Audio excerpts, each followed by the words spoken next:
so excited.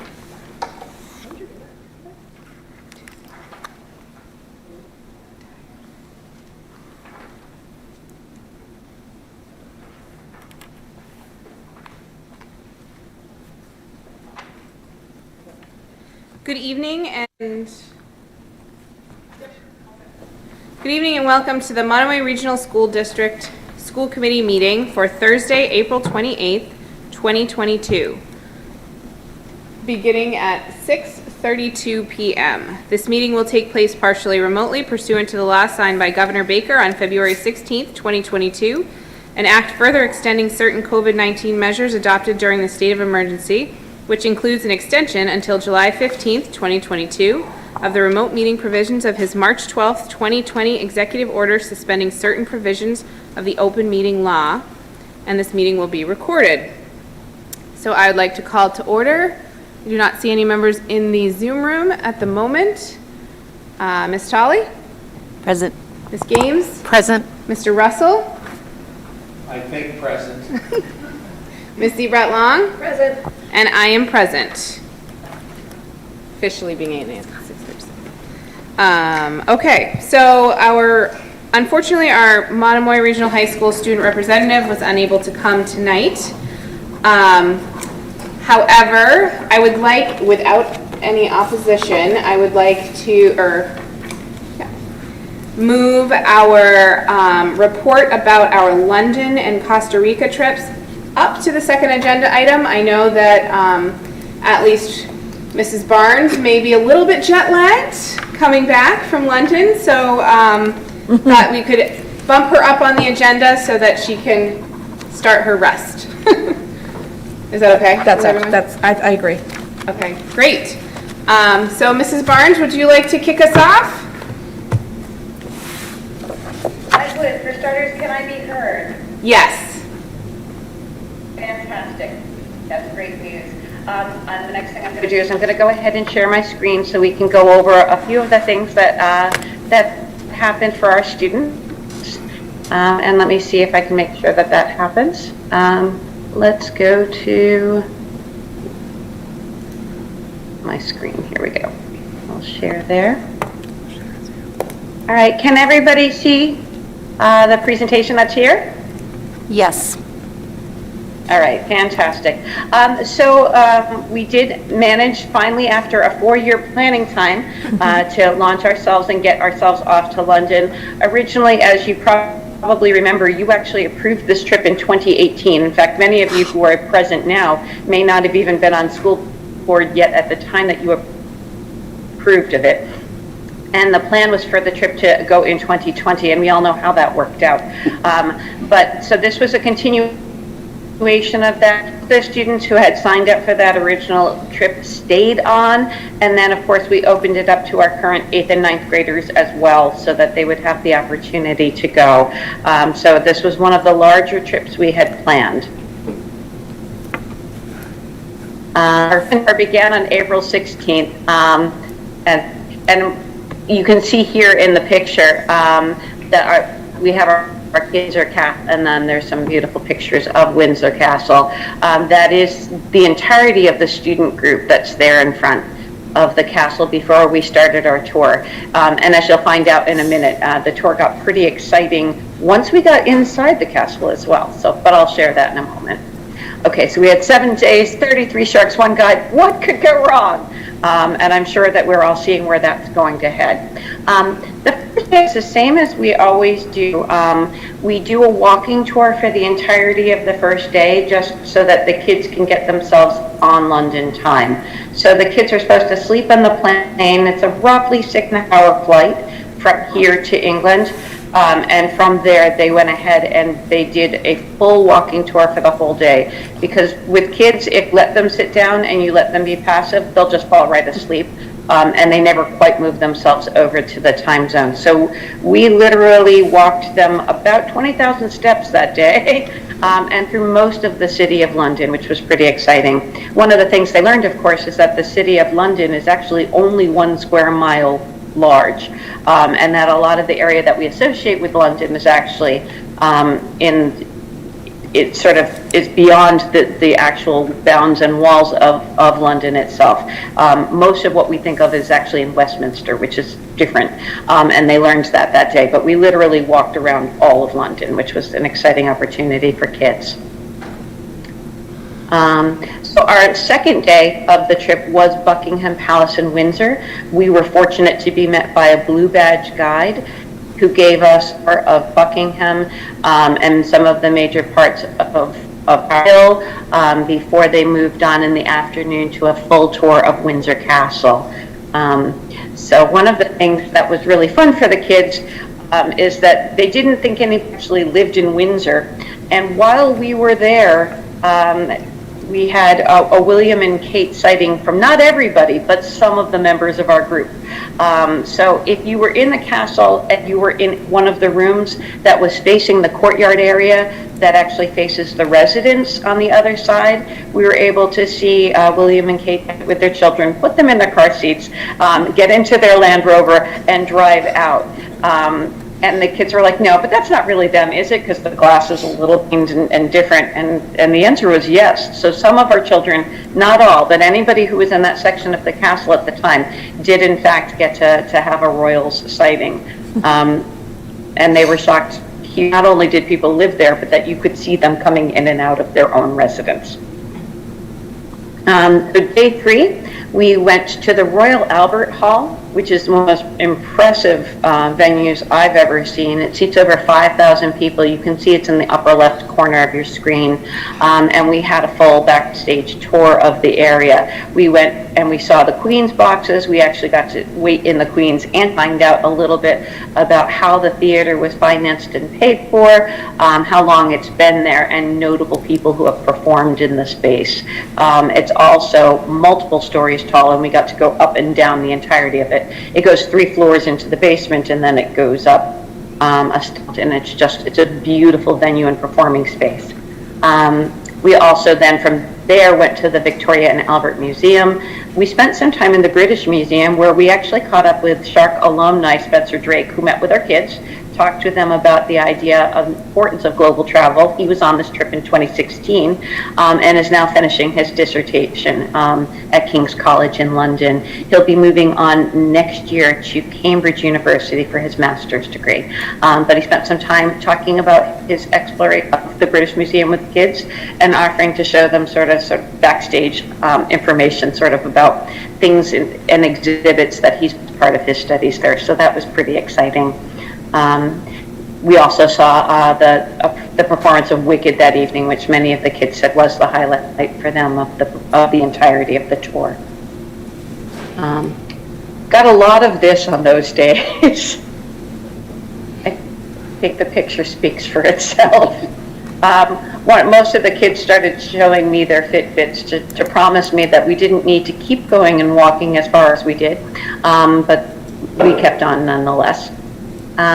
Day 4 was wonderful. The kids boarded a bus and we went all the way out to Stratford-upon-Avon, where they received a tour of the Anne Hathaway Cottage, Shakespeare's birthplace, and then they had some time to wander around Stratford and see some of the sites that were there, including high tea if they wanted to go pick it up. Day 5 was the day that things started to go a little bit differently than expected. We had our Globe workshop, which was actually really exciting. You can see from the picture there that we actually were able to take in part of a dress rehearsal for Much Ado About Nothing. So we had to be perfectly silent the entire time we were in there, but we actually watched them putting up some of the scenes for the show, and it was really beautifully done. And then kids went over to the San Juan Maker Theater for a workshop.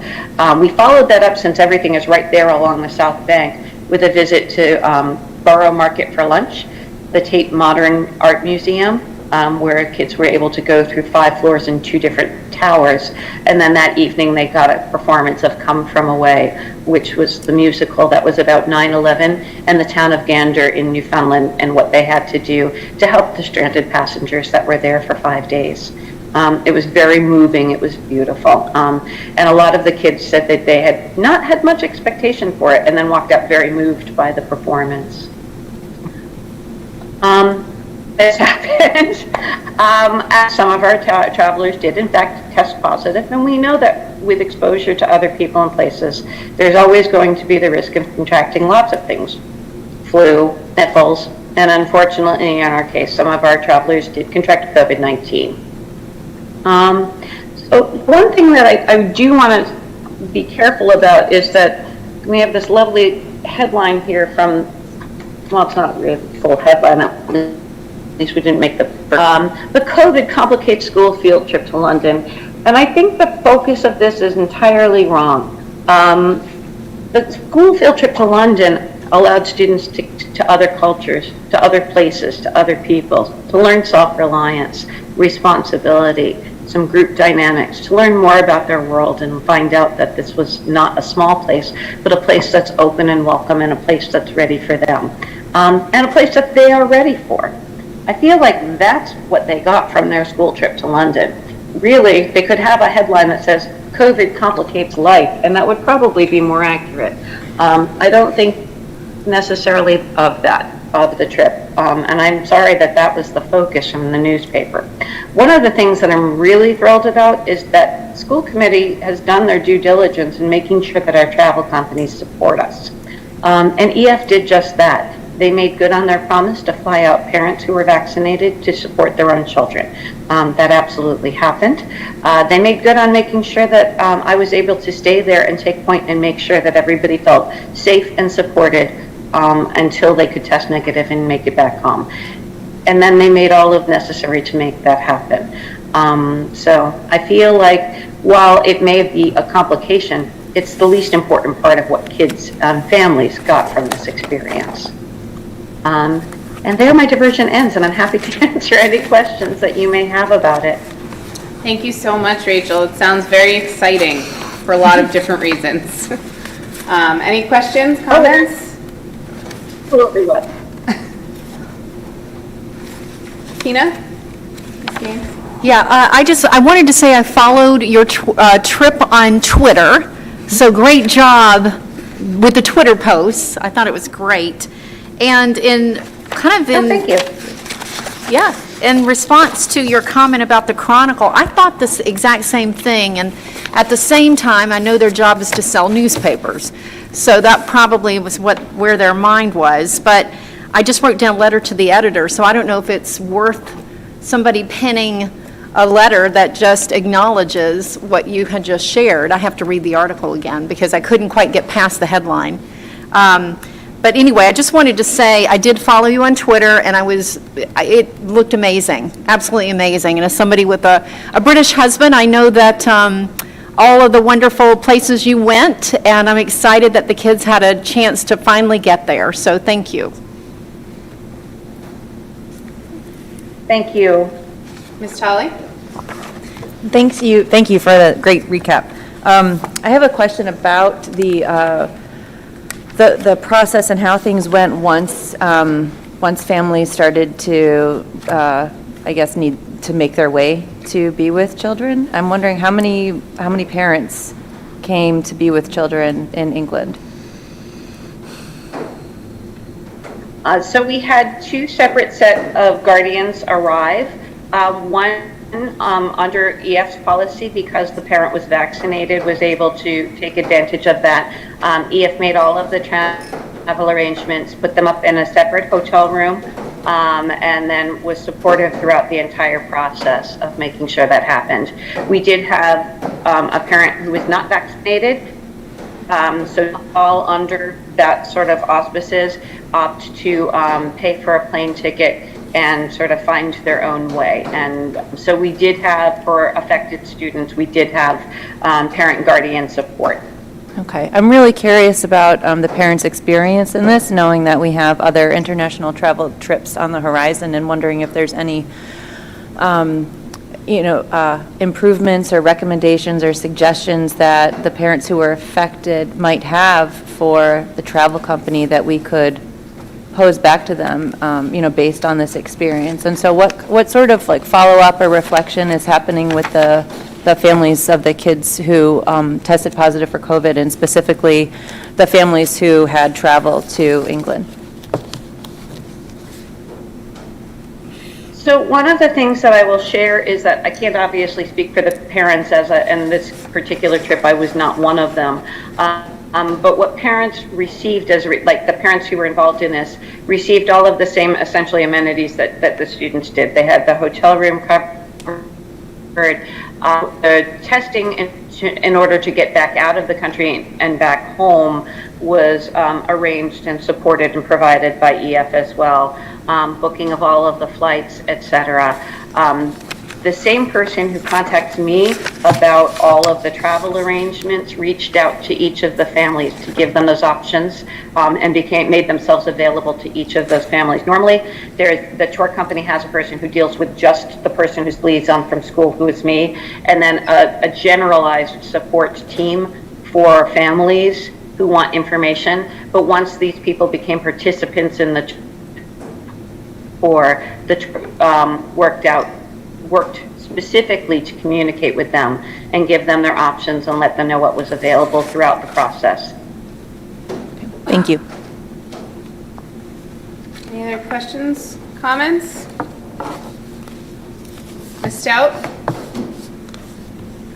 I love that question was asked, and it was a wonderful answer that you got. I now feel really positive about dealing with that company because it wasn't more put on you to do that. It was great that the company took so much of that. This is what parents and school committee members and probably all the people involved with this get concerned about is something like this going wrong. So it's sounded like a wonderful field trip, and it sounded like a wonderful response to any of the issues. So I'm glad it worked out that way. Thank you. Thank you. Ms. Ebrat-Long? And I'd like to end on just bravo on another excellent trip coordinated by you, Mrs. Barnes. It's always lovely to hear the reports back. That's our favorite part, and the pictures that you shared. And from what I've heard and what I followed on Instagram and Facebook and stuff, I kind of was touring virtually with you, and it was wonderful and just such a great experience for the kids. And perhaps a letter to the editor should be another successful trip to London. Would be a better way to title that. So let's not dwell on the negative and be excited that we're moving forward, and hopefully there'll be more trips in the future for the kids. Thank you very much.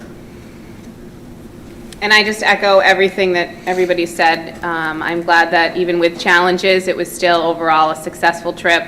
And it's just really exciting to see our Monomoy students get back out into the world, because I know that there's been a lot of wonderful experiences they've had. So it was nice to see that they got another one with you, Mrs. Barnes. So thank you, and I hope that you adjust back to Eastern Standard Time easily. Only 5 hours. I can't wait to do so. I'm going to fall over in a minute. Thank you so much. All right, so our report around our Costa Rica trip will actually not be tonight. It will be at our next meeting.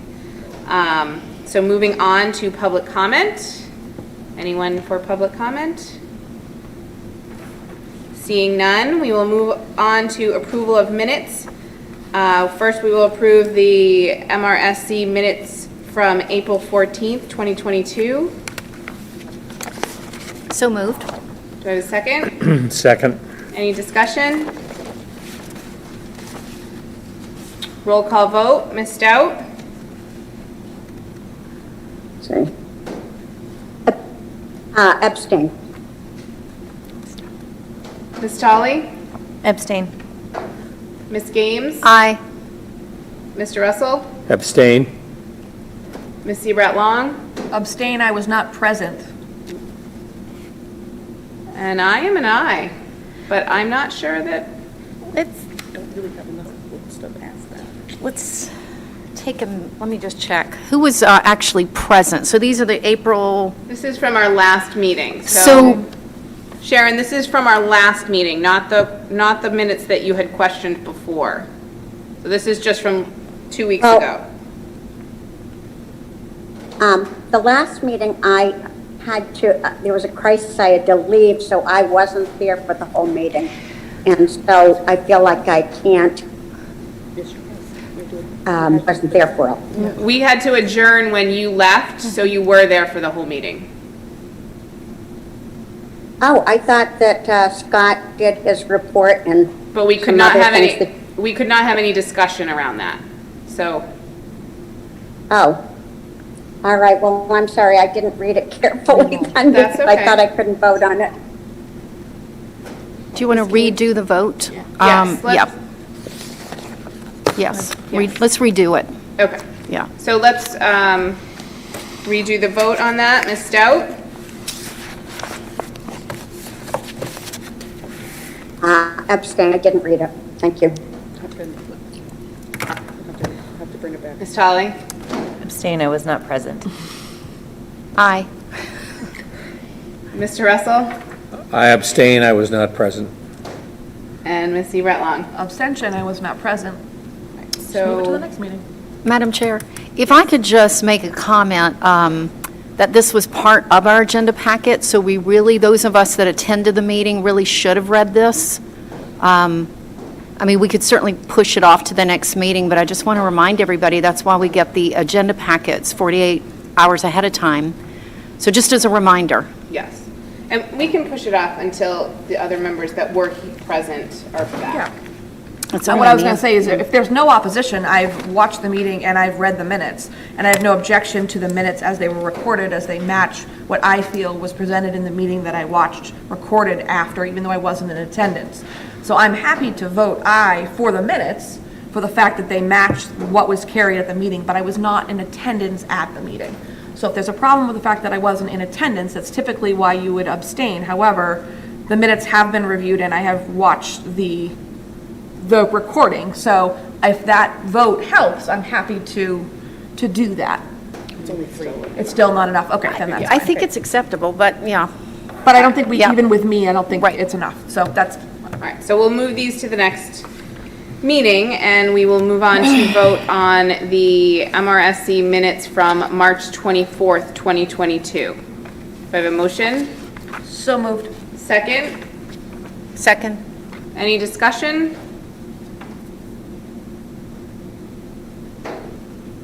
So, vote, Ms. Stout? No. Ms. Tolly? Aye. Ms. Games? Aye. Mr. Russell? I would abstain, I was not present. Ms. Rettlong? Aye. And I am an aye. All right. Moving on to reports and discussion. We welcome the Monomoy Regional High School Young Women's Club Feminine Hygiene Initiative presentation, led by Ms. Jasmine Jones and students. Welcome, ladies. All right. I'm Aubrey Schneeberger. And I'm Cassandra Cruz. And we're part of the Young Women's Club at Monomoy High School.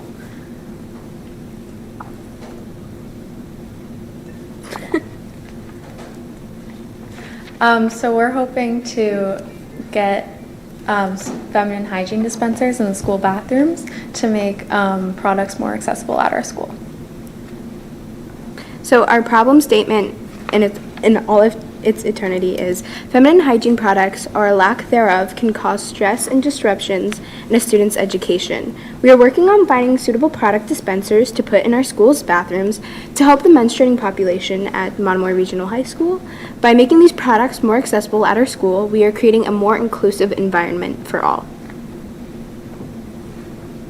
We gathered some information from around the school and found that about 350 students are menstruating at Monomoy, and this includes non-binary and female gender identity.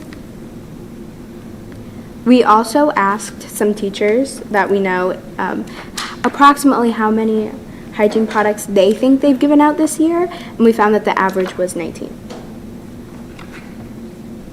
We also asked the school nurses how many they think they've given out this year, and they estimated about 1,300. And this is a quote that we thought resonated with our initial goal, and it says, "Periods are a pivotal part of the sustenance and survival of our species.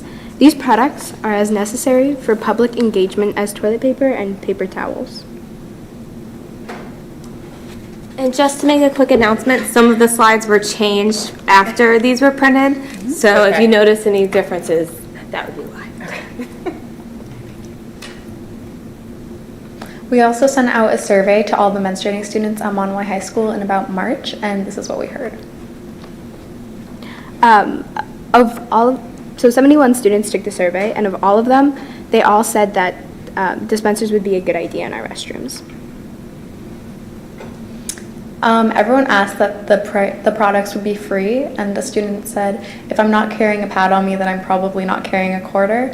But if a cost is necessary, 76.1 voted for a 25% cost, which was the lowest option that we provided, so students would want the lowest possible cost.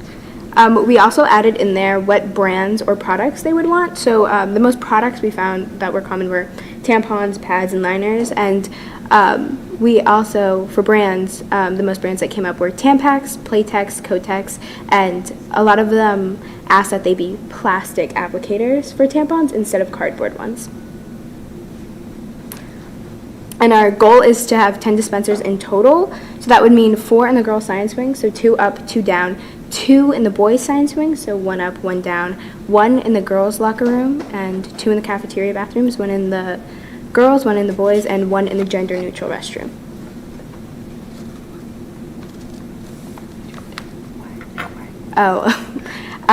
So this just adds to the inclusivity of it all. So if a student doesn't feel comfortable going into one or the other bathroom, it's still there for them to be accessed. This is just a screenshot from the survey that we sent out asking if they can't be free, how much would you be willing to pay? We offered the 2 25 and 50-cent options, and then we also had another option for students to write their own responses. And so most people wanted them as low as possible, or definitely free. We also had a section to leave comments, and some of the quotes were that, "I think this is really important, and it would eliminate a lot of the stress surrounding menstruating at school." Another one said, "I think this is a great idea. These products are needed by many." "It would be very helpful to have a dispenser in the girls' bathroom. It takes away the stress of getting your period unexpectedly and then having to go all the way to the nurse's office."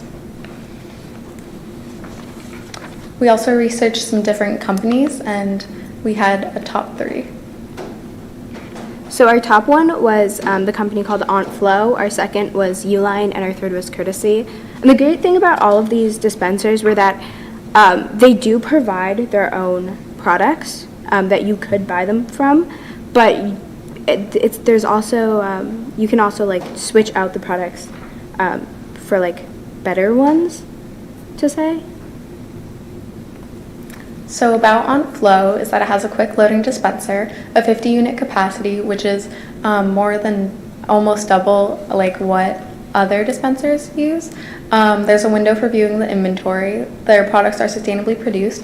There's a discounted education rate, and it's coinless, so students wouldn't have to pay for the products. But the tampons that they produce do have cardboard applicators, so we would probably want to look into getting a different brand. So the cost of Aunt Flo, so each dispenser costs $200, and that's the education rate for them. And a box of their 500 tampons costs $125, and a box of their 500 pads also costs $125. Another company was Uline, who also had a coinless dispenser, and it had a 36 product holding count, but the products weren't very sustainable, and tampons also have the cardboard applicators. And the cost of Uline, which was each dispenser costs $275, and one box of their 250 maxi thin pads costs $54, and one box of their tampons cost $82. For the Courtesy dispenser, the pros are that it's coinless as well, and the school has an account for Amazon, and since it's sold on Amazon, it is very accessible and easy for us to to get. It's not as sustainably produced though, and there are only 25 tampons and 12 sanitary napkins per dispenser, and the tampons also have cardboard applicators. The cost of one courtesy dispenser is $109.95, and one box of their 500 tampons costs $62, and a box of their 250 Maxi-Thin pads costs $80. So thank you for listening, and we hope that there's something in this presentation that caught your attention or resonated with you, and you would consider getting involved to help us push this initiative forward. And this is a very important project that would lift some of the stress, stigma, and embarrassment surrounding periods in school, because it's not a lot of people feel comfortable. Yes, the teachers are given tampons to give to kids, but not every student has a connection with the teacher that they feel comfortable with going and asking for these products. Great, thank you, ladies. Any questions, comments? Ms. Everett-Long? First of all, thank you so much. At your age, I would not have been able to say the word menstruation in front of a group of adults as many times as you guys did, nor would I be able to say pads or tampons. So that is just incredible as it is, and the initiative you guys have taken, the surveying is a really great amount of kids that you surveyed. It's a good sample size for the school, so I'm really impressed with that. Obviously, we're talking about the high school at this time, but something to think about in the future is the middle school. If this was productive, I mean, if this worked and was successful, integrating it into the middle school would also be a fantastic way to do it. I did have a question, not on the Outflow, but the courtesy dispenser and the U-line both talked about products that aren't very sustainable. Are you meaning like, because they're not biodegradable? Yeah, so Okay. Aunt Flo, their products are like more sustainable, meaning they're made in a more sustainable way, and they are biodegradable. With U-line and the courtesy ones, they're not. So even though they're because Aunt Flo are cardboard applicators. Yeah. That's why. Okay, all right. My other question would be, I know you spoke to the school nurses about the amount of supplies that they give out. I guess next steps, what would you as a club it's a club, right? Yeah. Be looking at from the school committee? What would your next step be as far as, are we looking for funding? Are we going to write a grant? Like, how does this look? And then, I guess the facilitation of it would be, if you've even gotten that far yet. Just curious. Yeah, we're not really sure yet if we should do like public funding or ask for a grant, or like how we want to figure out pricing for this, but when we get to that point, we can talk about it too. Great, thank you very much. Yeah. Ms. Tully? Thank you so much. This was a fabulous presentation, so kudos to you. And also, I want to say, I feel a little bit of shame for the district that we don't have dispensers. How was that overlooked when this building was built? That, to me, is really unacceptable, and so I'm very grateful that you brought this to our attention. To me, this is an absolute no-brainer. I would do whatever I can do to support you in your efforts and your initiatives moving forward. I think 10 is a great place to start. I think there could potentially be more. I agree the middle school needs to have them as well. I think I just can't believe that it's expected that people would have to go to a school nurse to ask for a product. That is shameful in our district. So I want that to be known publicly that we need to be doing better, and thank you for pushing us to do better. Thank you. Ms. Stout?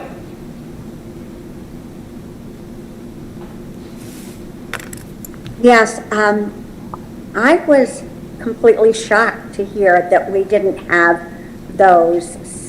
And I particularly love that you equated it with toilet paper, because I think that's exactly the equation that needs to happen. Personally, I'm very into sustainability, so just as a person, not as a voting person at the moment, if we were going to have something free, have it be cardboard, even though I understand that that's not a preferred thing for many individuals, but it is sustainable. But I would be also consider the idea of if there was money that they cost, having some plastic, if that money went to help the pollution of plastics, I guess. But overall, I am just so thrilled that you came up with this as a overlooked issue, and thank you for dealing with that. Thank you. Ms. Tomasco? Thank you so much for coming and talking about this issue. I am incredibly happy and proud and amazed at how well researched and how well spoken you guys are. Thank you for including trans and queer voices as well, putting in the male bathrooms. I'm excited to see what you guys are going to do with this project, and I'm excited to, not have to waddle down to the nurse in shame. Thank you so much. Thank you. Ms. Everett-Long? Just a thought came to me, food for thought, but when Ms. Stout was talking about sustainability, and I didn't see a dispenser here, and I could be just blowing things up, but, cardboard, sustainability, good for the environment. Those products are free, but perhaps if you prefer plastic, that is something that could be paid for, and those monies go back to sustain having those dispensers in the bathroom. Maybe that's a way to look at it. Yeah, for sure. Ms. Gaines? Yeah, I'm curious, because there is a bill, and I think it passed, but I have to do my, it's called the IM bill. Are you familiar with that? I don't think I So am. it's about exactly what we're talking about. It's Senate Bill 1274, House Bill 1959, and it's to provide menstrual products in public schools and prisons and women's shelters. And I guess my question, and something you could follow up on, with the IM bill, it's my understanding that the funding will be there. So I don't know what level as far as the disposal units, but I would be curious to see what that bill, I would just kind of make that an assignment for you to look into that. Yeah, for sure. And just to see, because I believe if that bill is passed, and I have to double check to see if it has. I'm actually trying to. By fall. Yeah, so it's a state, it's a state bill, the IM bill, because it is being endorsed by the Massachusetts Association of School Committees. It's also endorsed by the Massachusetts Commission on the Status of Women and Girls. So if you can look into that, and let's see, because I think funding is attached. Okay. Yeah. Awesome. That's Thank something you. we'll definitely All right. look into. Thank you. Ms. Gaines, I wonder if with the Senate bill number and the House bill number, if you might be able to just do a quick email to Ms. Jones. Oh, yes. As the Liaison. club liaison advisor, just to give her that. I will, yes. That'd be great. Mr. Russell? As the only male voice, great job, young woman. Thank you. And also, one of a couple sitting here that we were involved in the building committee. Not word one with males or females did this come up, which leads me to this point of interest. I wonder, beyond the shamefulness of our particular town, how has DY and Nauset Regional handled this in the last, let's say, 2 years? Are we a group of embarrassed schools, or are we the lone rider out there? So it'd be interest to me to see how our neighboring, starting off, high schools have handled this, and then have school principals move in a direction that we could close this out if money is the issue. Yeah, I agree. Thank you so much, ladies, and please keep us posted on your. One more little, if you sorry. don't mind, and I'll follow up with this too. There is a coalition that I will send to Ms. Jones. Hold on, I just had it up in front of me. Hold on a second. But there is a coalition, and it is called the Massachusetts Minstrel Equity Coalition. And I would invite you to maybe even sign on with them. So I'll get this information over to Ms. Jones. Thank you. Thank you. So again, thank you so much. We're wishing you luck with this initiative. I think it's important, having 2 girls in the high school. I know they'll be thrilled. So thank you so much. Thank you. Thanks for having us. Yeah. Thank you. All right. Moving right along to the approval of a donation from the Mrhs Gender Sexuality Alliance. Mr. McMillan from home. Good evening, everybody. I'm not sure if you can hear me. Yes, we can. Yes, you can. Okay, excellent. So this is another donation from one of our student activity clubs, and the letter was included in your papers. Just looking for you to make this donation. They're donating money to the Sharing Kindness charity.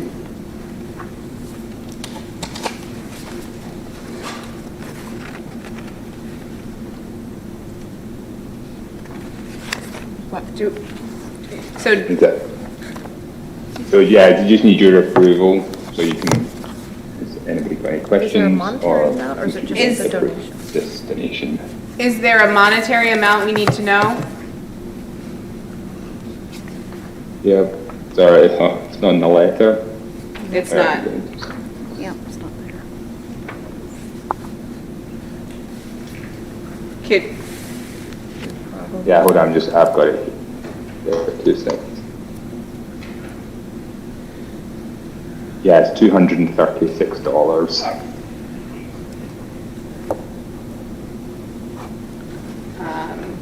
so Donation of it. Sorry, your second question. Ms. Seibert-Long? Michael, so this was a generous donation raised by the Tadema Whelan family in memory of their son Noah. And this donation was made to the district as a whole or to a specific club? No, the club raised the funds. The club raised the funds in memory Yes, and of we went to Noah. Yes, exactly. And where is the donation going? It says approval of donation from the high school. Yep, Oh, to to the Sharing Kindness. So it's from, it's a donation from the Monomoy High School Gender Sexuality Alliance in the amount of $236 to the Sharing Kindness organization. Yep, that's Okay, I correct. think I can do it. Okay, Ms. Seibert-Long. Okay, so it's an action item, right? Yeah. I would like to move to approve the donation raised in memory of Noah Tadema Whelan by the Monomoy High School Gender Sexuality Alliance in the amount of $236 to Sharing Kindness of P.O. Box 1082, Orleans, Mass. 02653. Do you have a second? I would second that.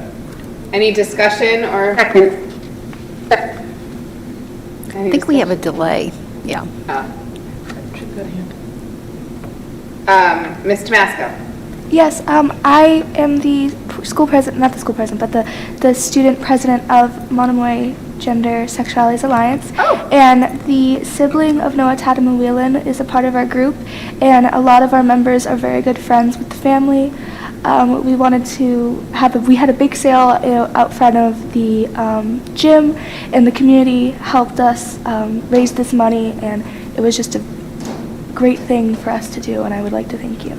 Oh, thank you. It's good to get the background information on where the donation comes from. So thank you for doing that work.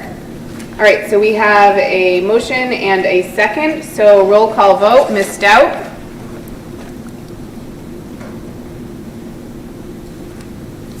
Aye.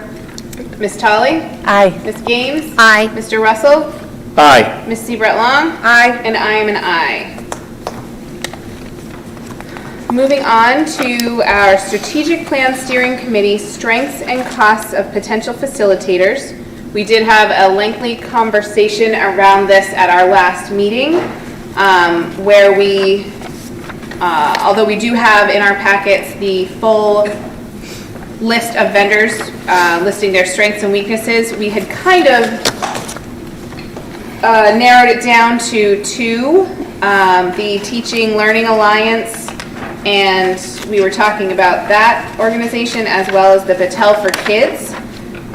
So I would like to open up discussion around this as we move towards a vote. Mr. Russell. Absent due to some health issues the past several weeks, and listening last week to the school committee meeting regarding this particular topic, and then reviewing and reading the package for the last couple of days, kind of quoting what Danielle said about another topic that we just let go of. I'm amazed and stunned at the financial pricing in order for school districts to get on board on this strategic planning. Couple of comments. It wasn't too long ago, about 10 months, that at least 4 of us here at table were part of a subcommittee of negotiations with the 4 teaching units here in the district. The teachers, the assistants, the kitchen workers, the custodians. And if I recall correctly, we had a unanimous vote of the school committee that as we launched the negotiations, year 1 would include a 0.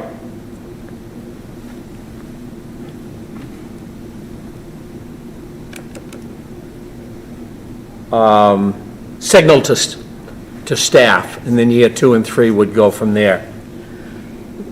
Correctly, the pandemic was at its height, and things did change, not dramatically, but 0. I look at these prices, and I find that some approach figures that would pay for 2 staff, $130,000 strategic planning. I'm just picking some of these out. $28,000, $41,051.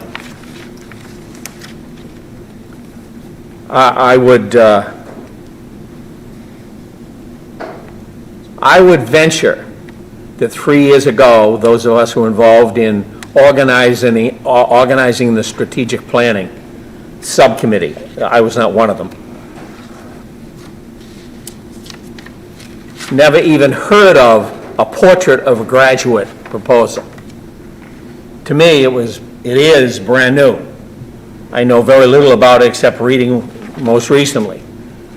And now all of a sudden, the New England schools and colleges, they will require, as I understand it, this piece to be included, which I have no problem with. I don't know enough about it. But certainly, I would be opposed to any pricing that would cause us to be spending the type of money that is outlined here for a team to assist us in creating the 3rd strategic planning. Nancy, I commended you as I watched this video a few days ago. She posed the question and answered it. I wonder what our community thinks of one of the roles of our school committee. I think it's to oversee and create policy and to guide a strategic plan. And it certainly, in my mind, would not include spending this type of money in order to have a team come in here. We all voted. We've had reports every 3 months about the particular strategic plan that is concluding. And I have not heard from anybody that it was a weak and sad-looking plan to move our kids in Monomoy along. So, reluctantly, I would be putting a vote in one of the pricing items. I think it was $30,000. It was mentioned by Michael last week before I would even entertain a plan that would cause us to be spending this type of money, primarily speaking from the Harwich side of things, the way we have had budget discussions over the years with our select board members. I would just sit and say, I wonder what they would think at 40, 50, 60, 70,000. are paying for a trip from California for $2,000. I wonder what they'd think what we've been doing for the last 3 years. So I too was a little stunned with a different topic. So my point here would be, if we move towards a vote, I would not be, I'd be in favor of whatever we were talking about last week as a Plan B. Ms. Stout? Yes,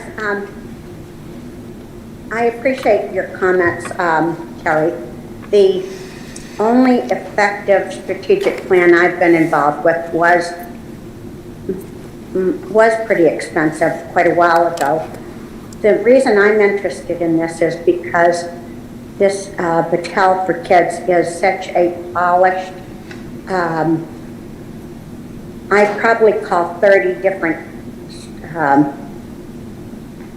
towns and stuff they'd worked with all over the country, and not one had anything negative to say. They were all pretty wowed by this. I know that Mark did find one that I guess the presenter didn't show up in time or something was amiss with that one presenter, which they replaced. But all of these came from our administrator, Jeff, who is the head person at Battelle for Kids, after our meeting last time because of some of the comments. And he reiterated, I have a couple texts from him saying that they can easily do 100, a group of 140, he's quoting in here. And then he said, because I mentioned about Mark's point about could we keep the people involved. The people they've had have been all involved, but they have condensed them down to 3 meetings, and they would work around us if we wanted to find out more from them. So that's all I have to share about that. My biggest concern is that we have a one-day meeting, or maybe not one day, but 1 or 2 or 3 day meeting with a lot of townspeople. The reason I was interested in this so much is because I strongly, not through surveys, but through participation, and then those participants may volunteer to work on something that might involve more surveying, but to really have a real, like last time we had a very good group at our meetings, and everyone really liked the group with students and some staff and lots of people that were stakeholders around the town. So that's all I have to share. Thank you, Sharon. Ms. Seabrett-Long? I reviewed everything. I watched the meeting because unfortunately I wasn't here, but I've been here for all of the other conversations and discussions regarding the strategic plan. Obviously, the budget line has always been one of my points of discussion when we've talked about the strategic plan. Not to say that it's not an important piece, it's an extremely important piece, but we are a business, and I've always had a hard time with our cart before our horse with this particular thing, because I feel like if you have a budget, it's a guideline, but although it's a guideline, it has a cap, and there's a reason it has a cap, because there's a lot of other things that we need to budget for in our district. So I'm trying to be mindful and economical with that, and the spreadsheets presented is wonderful and very helpful, because obviously the role is to come back to the school committee with just very clear, concise strengths, weaknesses, costs, just the black and white of it. And unfortunately, I feel like this time it has not become very black and white, because as we discussed before, we have the portrait of the graduate and we have the strategic plan, which in my mind at first was going to be going together, but now at our, not our last meeting, but the meeting prior to that, maybe March 24th, I was told that it actually could be broken up as, I'm just going to throw 2 numbers, 20,000 for portrait of graduate, and then another 20,000 for the strategic plan piece. And that's the part that I'm just kind of struggling on. That, and with inflation and the amount that it is now to have someone to do a strategic plan as a coordinator and have them be effective is just crazy. So trying to make the best decision for the district, looking at all the facts in front of me. You know, obviously the Teaching Learning Alliance kind of has everything. I know, I mean, I don't know. Basically what I'm looking at is these vendor strengths and weaknesses that the firm has not, as I think Battelle, is it Battelle? Okay. It doesn't actually say that they have done Portraits of a Graduate, but I think it's within that they actually had, because they have a line item specifically for it. Where Teaching and Learning Alliance says that they're actively working to incorporate it and facilitate it into their offering. So it's not that they're not knowledgeable about it, but maybe they haven't had experience with it. But Battelle didn't really say, there wasn't much information about it, so I kind of feel like they're crossing each other out. They're kind of right in the same spot. I know that there's a separate line item for Portraits of a Graduate with Teaching Learning Alliance. The other part that was kind of alarming to me was the Battelle, some of the things in the weakness category, limits community involvement. I felt like that was really a red flag for me. Less flexibility, and then that there was a district that actually fired a facilitator. Like, those are all really kind of alarming facts that stand out for me. And then when you look at the line items of 28 to 33,000 plus an additional 41 to 51,000, I mean, that wouldn't even make my vote in the first place. You know, Abby Benedito, she definitely has extensive work, specifically in Portraits of a Graduate, but that doesn't really, she's a NEAS trainer, which is great, but limited experience with strategic planning, and that's what we're here for. So that one didn't really appeal to me too much. And you know, Kristen Rodriguez, obviously, if there's no information about Portraits of a Graduate, that's a no-brainer, if that's what the goal is. And then the Attuned Education, I think I'm just repeating myself at this point, which also it's $130,000, which is just absolutely, I'm not gonna look at a town taxpayer and tell them that we spent $130,000 on a strategic plan. It's just not responsible. So, I think that, oh, and then Ruth, you know, there wasn't specificity on the Portraits of a Graduate, and when there's no specificity, that leads me to believe that there's no plan. So, and I've been told to expect $1,000 meeting and expect numbers of meetings, and I want something in writing, as anyone would in a contract. So that one also leads me to be a little hesitant. So, I mean, if these are our only options, I would, my opinion would be to go with Teaching Learning Alliance. It seems the best fit for what we're looking for.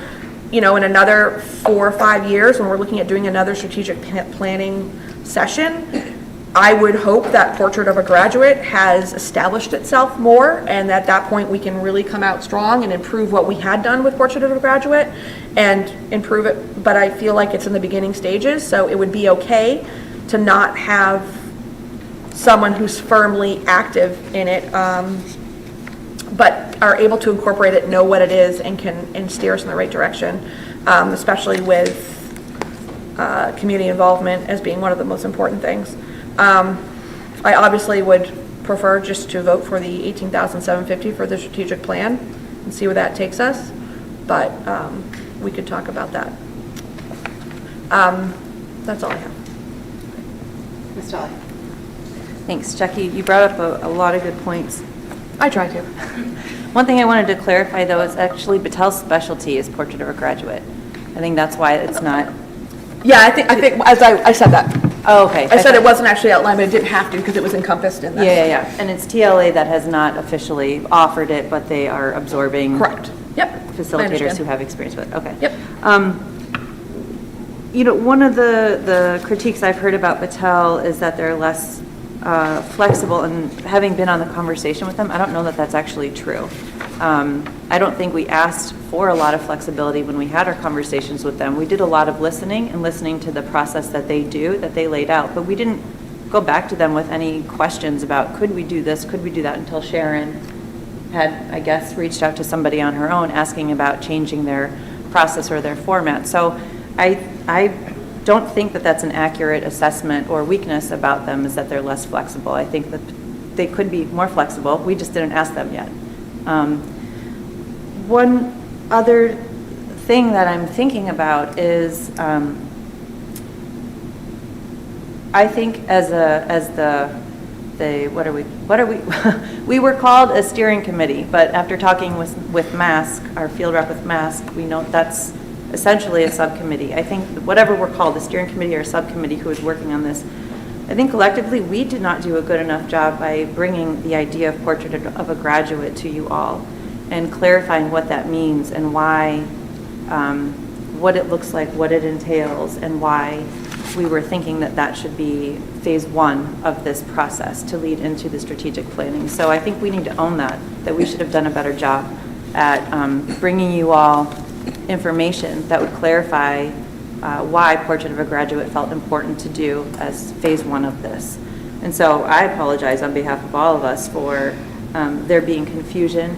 I know Nancy mentioned, she was confused because she missed a meeting, and I hear it from Terry, and I'm hearing it from you, Jackie, and Tina. You asked a lot of questions about it, so apologies on behalf of all of us for not clarifying that for you all. I wonder, it's been acknowledged that our current strategic plan that we're in still has legs. We're not at the end of it yet. COVID interrupted a lot of the work that was set to be done and completed. And this, I've heard urgency in our past meetings. I think Nancy mentioned in our last meeting, like, let's vote on something just to get something out of the gate, get something rolling. And unless there's a mandated date that I'm unaware of, this is all a self-imposed timeline that we've put in front of us. And so I wonder if we actually don't have enough, if we don't have a facilitator, let me back up. I wonder if we need to open up our timeline a little bit more and interview a few more facilitators, have a few more conversations, gather a little bit more data, and see if there can be somebody else that is a better fit, that maybe is cheaper than TLA, maybe is more experienced than Battelle, maybe can do more in-person meetings in the way that is important to us. So what I'm hearing is there's reluctancy to spend the money that we're seeing before us as what it would cost to do both Portrait of a Graduate as phase one and then strategic planning as phase two. And so that leads me to think that maybe we need to slow down and do a little bit more due diligence and see if there are other people that might be that could be a better fit for us. So I put that out there as another option, that we actually don't vote on any of these and we go back to the drawing board. Ms. Gaines? So I guess I must be in la-la land, because I thought we had already decided to go with Portrait of a Graduate. I know we didn't take an official vote, but I thought that was where we were going, to the point that I even said, what is Portrait of a Graduate? And Mark encouraged me to go and look at it, which I did. And I can see why it's being recommended. So that's where I thought we were. And then I thought, based on that, then we're looking at who can deliver Portrait of a Graduate and apply it to the current strategic plan. And then the next step after that would be to go through a whole new strategic planning process. Jackie's shaking, so. I'm processing and Okay. guessing and knowing. So, I'll get there. but anyway, my understanding was we were looking at doing Portrait of a Graduate first, applying it to the current strategic plan, and then moving into the next year or the next phase or whatever we want to call it to redo the strategic plan. So based on my understanding, I'm reviewing this and I'm looking at the bios and the TLA team, and I see 3 people. I know it's not like Portrait of a Graduate is I know they're working toward getting whatever the certification or whatever it's called, but 3 people have experience, and so there are 3 of them. So it's not like they're coming into this cold, and I think as long as we're making it very clear that whatever facilitators are assigned to us have that experience, my personal thought is, okay. And that's where I am with this. I mean, I'm ready to move ahead. My personal vote is I'm ready to move ahead. Let's pick somebody tonight and let's get going, because I feel like we're having so many conversations, and I don't know that that's getting us anywhere. So I think it might, at this point, that would be, I've heard the Portrait of a Graduate loud and clear, and I'm on board. Let's move in that direction. Let's look at the financial piece of it. Terry made some very good points, and as far as I can see, TLA, they have some experience. It might not be to the level of Battelle, but I don't know. I mean, they have the experience. Anyway, I'll stop. Ms. Everett-Long? I was yesing and knowing, I was agreeing and going, yep, you're right, and then I said no, because I think where you might have, where I started saying no was, and I may have confused you at that meeting, because I was the one needing clarification. Wait a minute, is this going to be a lump sum for Portrait of a Graduate, and is this going to be a lump sum for strategic planning? And then we talked about, well, can't we just say it's going to be X amount and we get both things? So I think what you're saying and what I was trying to clarify is one and the same. What I'm understanding is that we want to incorporate Portraits of a Graduate, and we also need to do a new strategic plan. They are two separate, but they will intertwine. The way that these vendors break them out is as two different line items. And that's where I was struggling, because I'm like, wait a minute, we're supposed to be doing strategic plan, so it's either or. Is it Portrait of a Graduate or is it strategic plan? What do we want to move forward with? And what I was hearing from the steering or subcommittee was that they wanted to do both. And I was like, okay, wait a minute. Just because you have $40,000 in the budget doesn't mean we go and spend $40,000 in the budget. So I think that was part of the conversation. I think at this point we're beyond, anybody can break this vote up into however they want to. I could break it up and say, whatever I want, and I only want to do $18,750 for the strategic plan with Teaching Learning Alliance. See if it carries. Period. Gone with Portrait of a Graduate. But I may not be the only one that feels that way, or I may be the only one that feels that way. And if Portrait of a Graduate is an important piece to help the strategic plan, it's got to be a key piece to the strategic plan, in my mind. So to that point, I was hoping, because I listened last week, but it's not like being here. So I was hoping if we could have Mark, if you don't mind, where are you? If I could just ask you as like the admin, like liaison, I guess I would say, or as your special name you call yourself. I have lots of special names that people call me, so you got to narrow it down. CIA? No. Director of the CIA, yeah, sure. Yeah, that one. Just a quick, and we've talked about the Portrait of a Graduate, but I just want it to be tight. Like, Portrait of a Graduate, quick and dirty, and then how it works with the strategic plan. Okay, so for the public, Mark Smith, Director of Curriculum Instruction and Assessment.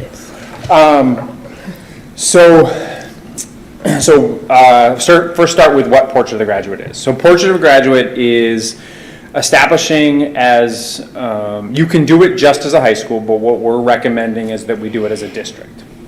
And the community as a whole comes together and establishes what are the qualities that the community believes that a graduate should carry across the stage with them when they graduate. And it's beyond, that they can read and write, and it's beyond what the standards already say a student should have academically when they walk across the stage.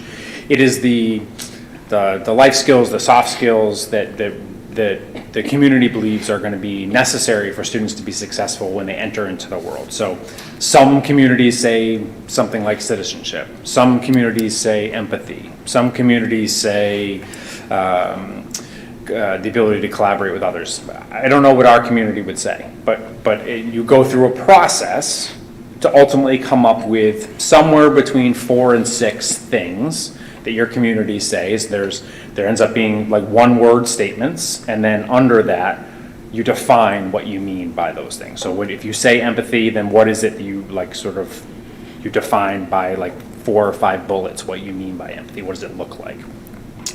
And that's sort of the first step in the process. And then throughout the course of some years after that, because it takes a little while, so that's the first step. And that's all we're talking about is like what these people would be talking about, would be getting us through that first step. Would be working, yeah, would be facilitating the process of getting us, bringing all the community groups together, facilitating that process, and getting us to where we would have a published, nice set of district portrait of graduate statements.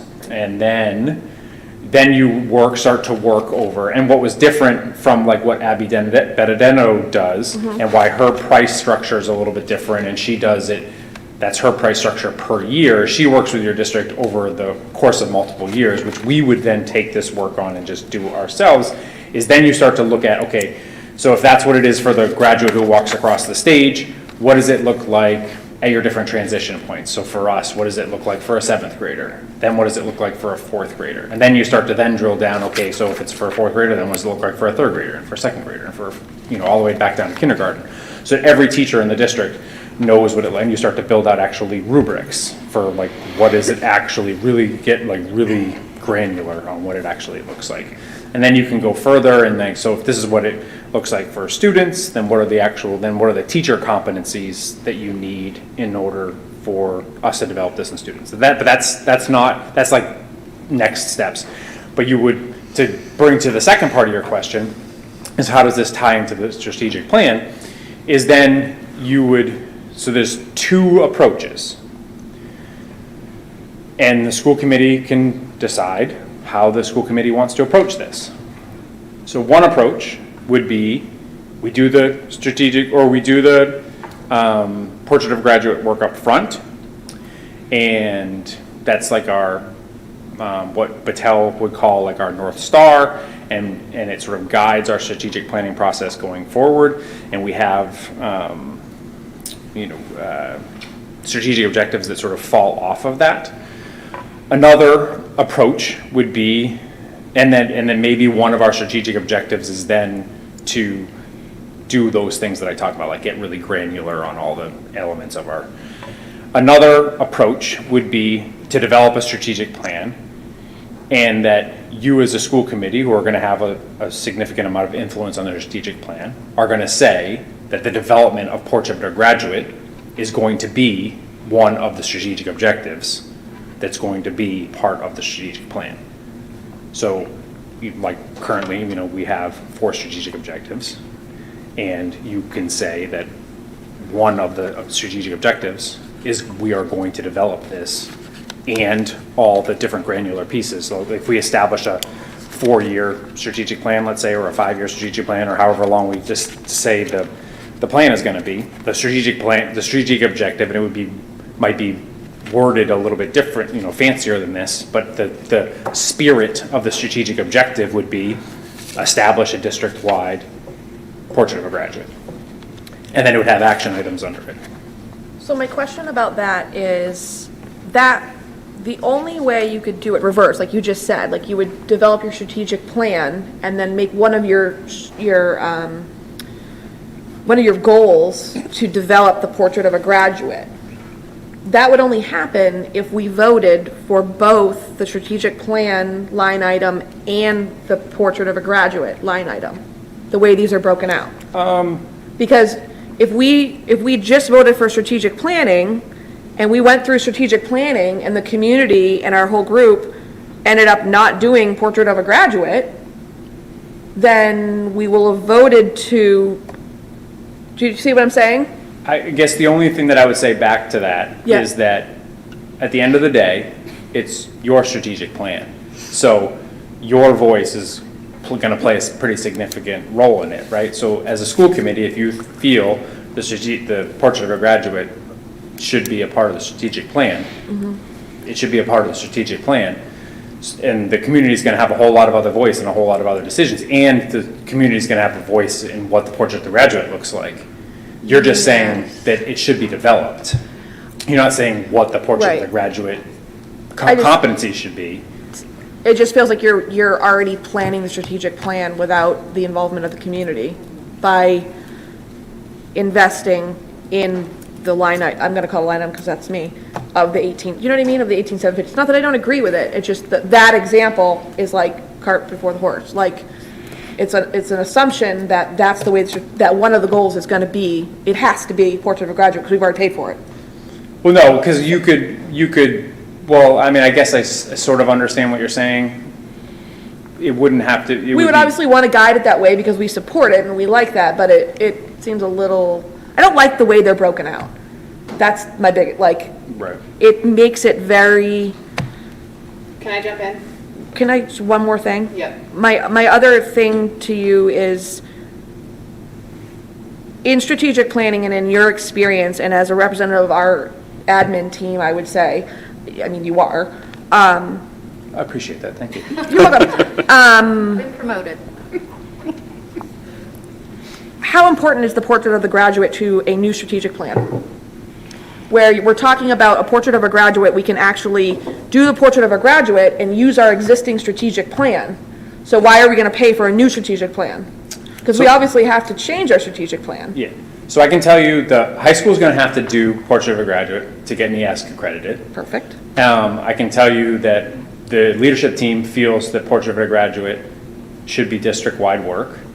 So the leadership team's probably ultimately going to end up doing the work because we think it's valuable, and I believe you all trust us that we know what is good work for the district. It makes sense to incorporate that work into our strategic plan and to involve, well, we're going to involve the community either way, because that's how you do Portrait of Graduate work. You don't do Portrait of Graduate work without involving the community. So, Isn't the Portrait of a Graduate essentially a strategic plan? I mean, isn't it essentially? No, because a strategic plan like should include other things, right? Because when we met as a group, we had 7 different things that Portrait of Graduate was one of 7 outcomes that we wanted to see as part of the strategic planning process. So Portrait of Graduate is an important one, but it's only one of 7 different outcomes that we were hoping to see come out of the backside of the strategic planning process. I'm done for now, thank you. Okay. Oh, sorry. Hang on 1 second. I just want to try to make sense of this. Good luck. Sharon, I do see your hand, but I'm just going to try to make sense. So here's what I'm hearing. I'm hearing that we have concerns around budget. I'm hearing that there's 2 kind of different avenues we can take in this process. Our initial intention was our strategic plan. We talked about Portrait of a Graduate. Then 2 or 3 meetings ago, we talked about wanting to lead with Portrait of a Graduate. Then we talked about needing to see the strengths and weaknesses of the facilitators. We had a very lengthy discussion 2 weeks ago around these facilitators that sit on this list in front of us, kind of drilled down to the 2, Teaching Learning Alliance and Battelle for Kids. I can say, because everyone else has shared, I personally think I'm leaning towards Teaching Learning Alliance because the cost, because of the variety of ways that they include the community, because of the expertise in their bios around Portrait of a Graduate, even though the organization hasn't formally gone through that process.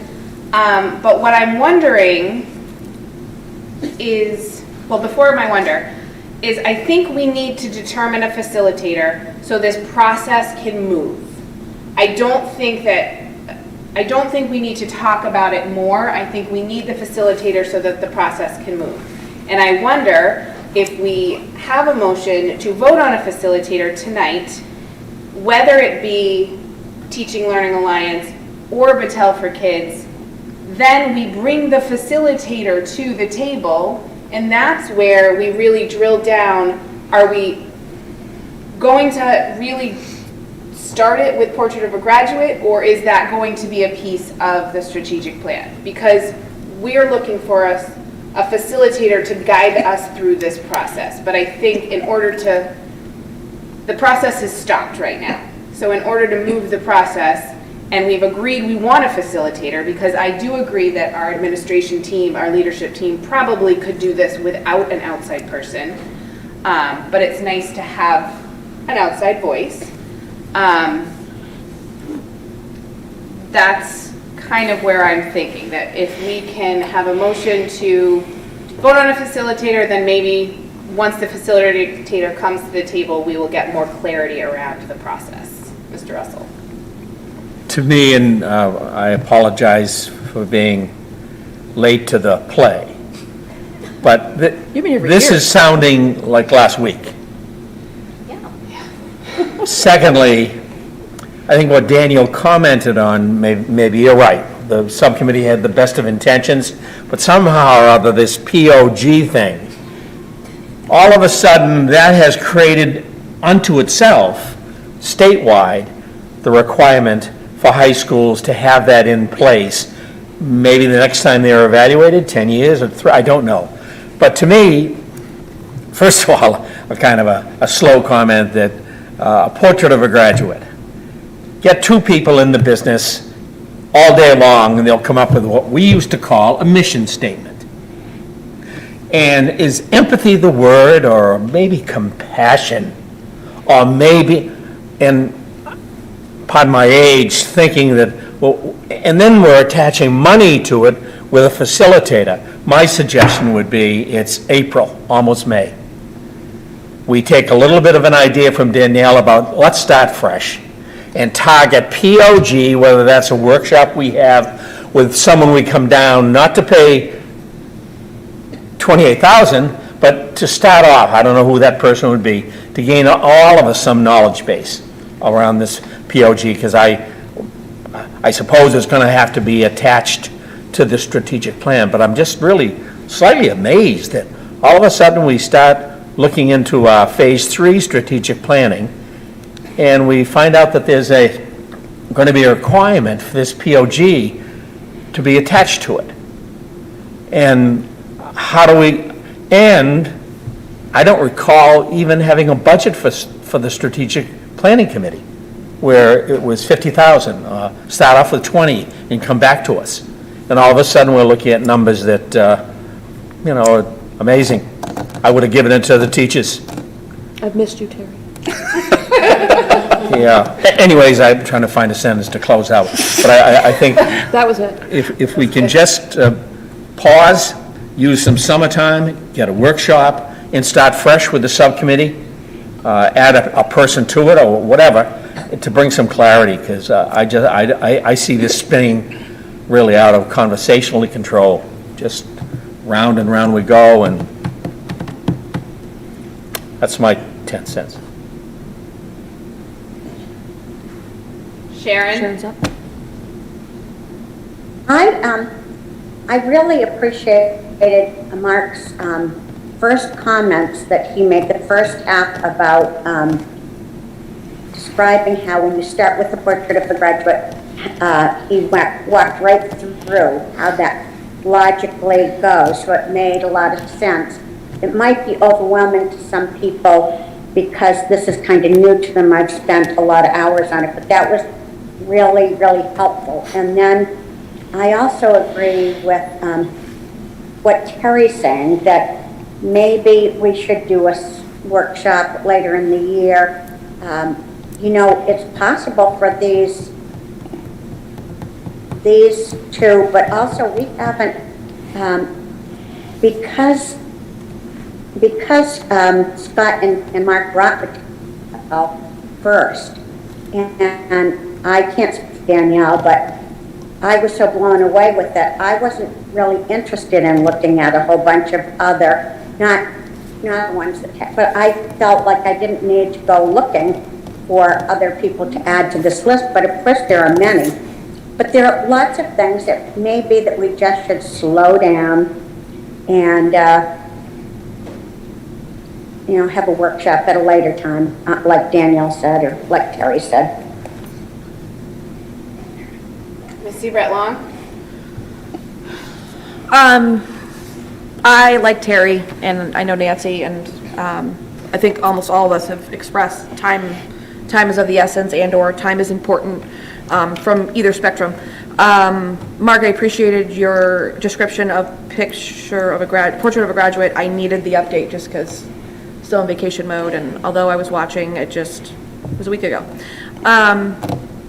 That being said, Sharon, I agree with you. Mark did a really great job outlining Portrait of a Graduate, which brings me to my next question, Mark.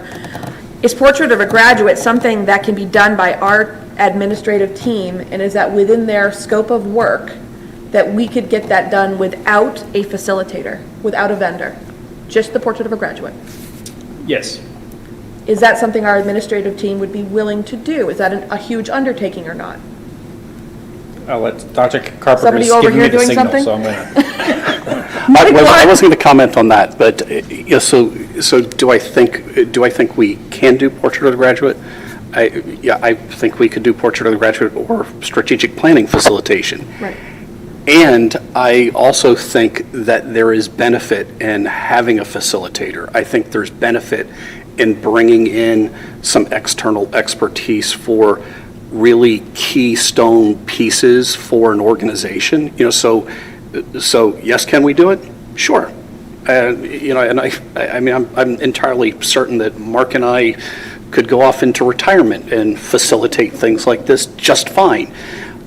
And I think that you have that benefit of bringing in the facilitator. So just to chime in here on the things that substantively changed since last time's conversation. I think one of the things about 2 weeks ago is TLA was still working on what their process would look like and had not provided a printed here's what it looks like. So I printed out for you. It's like there's sort of like the nuts and bolts that for Battelle, the nuts and bolts for TLA. They're very similar with some with some subtle but important differences. So I just kind of took the punchline pages that also has the dollar signs attached and pulled it out. So let me just go over the two. Well, I don't think you have to really go over the two for me. What I'm trying to get, just to save us all, just so we don't have to elongate this. I just feel like, so what I'm hearing is the preference is that if you were to do Portrait of a Graduate, the preference would be to have a facilitator. Is that what the consensus is? And I would say yes, and I do think that, we've talked about sort of extending, the timeline of our strategic plan, rewrite the timeline of the existing one. I do think as an organization, we have the bandwidth to add the a existing thread. or a new one? To extend the timeline on the existing, rewrite the timeline so that we go out another year of the existing strategic plan. Okay. But I think organizationally, we have the bandwidth to add a very important goal, which is this development of the Portrait of the Graduate, which we will need to have in place as a district less than a handful of years out when they start to go through sort of the beginning iteration of the next decennial visit. Would there be a possibility to make a motion for the vendor of our choice to vote on for the strategic plan? Like if we voted for Teaching Learning Alliance and we voted for them to do the strategic planning piece, while they're developing their Portrait of a Graduate, because they don't, like you said, it's kind of in development, we as an administrative team start working on our own Portrait of a Graduate, set up our own timelines and do that. And then when they're ready, it comes back to the school committee and we vote with what their new update is and what they're going to provide for X amount. And we vote if it's 18,750 at that time, if we want them to incorporate them into what we've already started doing. I'm not sure I understand the question. But because we have still legs in our existing strategic plan, we can change the timeline and not need the strategic planning. But that's a third choice. Start. Right, but that's a third choice. That's saying if you want to add legs, if you want to add length to your current strategic plan, that's one thing. And then we just vote for Portrait of a Graduate, which is what I'm hearing. The second thing would be vote for strategic planning So you have a facilitator for strategic planning, you leave your current, the one the way it is, you move forward with a new strategic plan, and simultaneously, our administrative team works on Portrait of a Graduate, which both have said is feasible and we can do it, but ideally, they would like to have a facilitator. In the meantime, if we were to choose Teaching Learning Alliance, they could come back to us with what they plan to do with Portraits of a Graduate and come to us with a proposal, which. They have one. So you were just telling me that we're still working on it. No, they, over the last 2 weeks, and they provided it here. Okay. Yeah. Oh my God, I have a motion. I'm done with this. Go for it. Could I just say one thing? Okay. I think, I feel very strongly, based on the conversations that have been had in the subcommittee, steering committee, whatever it's called, that there's been consensus in our group that we want to extend the current strategic plan because it got interrupted by COVID. Right, I think that's been made clear. Okay, I just wanted to make sure that you understood that that was where that was coming from. No, we just need to move forward. So. Okay. I also feel very strongly that if we were to just move forward with the strategic plan at this time and predetermine that we want Portrait of a Graduate to be one of the outcomes, that's very disingenuous for the whole strategic planning process, and I could not support that. I think I think if we move forward, I think it needs to be Portrait of a Graduate first, because that honors the actual process that's set forth by involving the community, both in the Portrait of a Graduate and then the strategic planning process. I don't think it's appropriate for us to predetermine one of the outcomes for the strategic plan as being Portrait of a Graduate. Okay. Missy Bretline? All right, so I have a motion, and my motion is to move this forward, and then we can work out the details later, because the details are what is holding us up. I think the most important part is we pick the vendor, and then I guess we charge the steering committee and or subcommittee, what we're calling ourselves, to move forward and come back to the committee. But at this point, we need to move to a vendor, and then have the vendor help our subcommittee come up with the best way to do it, because we are not the experts. So the school committee spent way too much time on this, and Danielle, I agree, the amount of time that the subcommittee, steering committee has worked on this, it's given us enough information to do the vendor, but it's been chaotic. So my motion is to approve the Teaching Learning Alliance as the vendor to move forward with our strategic planning committee. Have a second? I'd second that. Any discussion? Ms. Gaines? I guess the only point of discussion is I personally don't feel the motion is as clear as I need it to be, so I'll be voting against it. So can you make? You want to amend it? I mean, I guess I can, because. Or you could ask me to amend it. I feel like I'm in a TV rerun, and I just want to make it clear, based on my understanding. I don't even know that I want them to decide. I thought we were pretty clear on Portrait of a Graduate. I guess I'm really confused. I thought that was clear, that that's what we were starting with, applying it to our existing strategic plan. That was step one. And then step two is to redo or whatever, revisit the strategic plan. Use it as we move forward. Okay. Just throwing stuff down. Her gavel. So I think it's very clear and outlined, but I don't think we need to get into the details of Portrait of a Graduate and strategic plan. The strategic plan, strengths, weaknesses, cost spreadsheet is in front of us. We are going with Teaching Learning Alliance. That's what this is. How it's broken out is what they've reported. The cost is how they've broken it out. So we're going with Teaching Learning Alliance as the vendor. We're charging our steering committee or what are we? What are you? it says steering committee. Steering committee move forward with Teaching Learning Alliance. If someone wants to break it up and say, I only want to approve Portrait of a Graduate for $18,750, ask me to amend my motion or I'll withdraw my motion. So I would have a friendly suggestion to just say the $18,750 for Portrait of the Graduate with TLA. I think that makes it clear. Missy Bretline, can you amend your motion? The only question I have is it makes it clear, but it doesn't say anything about paying for strategic planning. So we're spending $18,750 on Portrait of a Graduate, period. Don't come back to the committee and say, I want another $18,750 for strategic planning.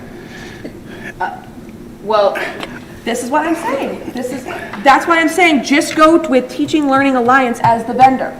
Let the vendor guide our team. but the, I'm withdrawing my What? motion. Oh, okay. So you're withdrawing as Terry, oh, I'm sorry, I'm not the chair. okay, so Terry you're has to- withdrawing. withdraw his second, please. I'll withdraw the second. Thank you. How about I attempt to make a motion? Unless, are you wanting to make? Well, a I guess I'm ready. I'm All right, confused. Ms. Gaines? Motion. Do you want me to make a motion? I would like to make a motion that we hire, I guess if that's the correct word, hire Teaching and Learning Alliance Incorporated to guide Portrait of a Graduate with our steering committee, period. Do I have a second? I'll second that. Any discussion around that motion? Sharon's hand up. Sharon, do you have discussion around that motion? Yes. I would like to amend the motion to state that there will be large group, community-based meeting, Sharon, the Sharon, size of which we haven't Sharon, Can you hear me? I can hear you, but Yeah. I think that we can't It's line 3. amend the motion with those specifics. Ms. Gaines, you have an Just a amendment? clarification with what Sharon is asking. My understanding, and this is in the TLA proposal, under Portrait of a Graduate, item 3, up to 5 focus group meetings with Monomoy Regional School District constituents, community, business leaders, municipal, staff, leadership, school committee, students. To me, that speaks to what Sharon's asking for, so I believe it's already clear that they've outlined this. Okay. About the motion? Because the motion. Is there one large group meeting? Hang on one second, Sharon. Was there a dollar amount in Tina's motion? Do I need to have a dollar amount? Okay, because that was something I wanted to flag, that in that piece here, it says additional forums can be facilitated at $750 per additional forum, so Beyond the 5. I'm not sure if that will be needed, but I wanted to just raise that if there was a dollar amount attached to the motion. But I think if we added some, we could bring it back to the committee Okay. to approve, yeah, 3 more at $750 each. All right, so we have a motion on the table, we have a second.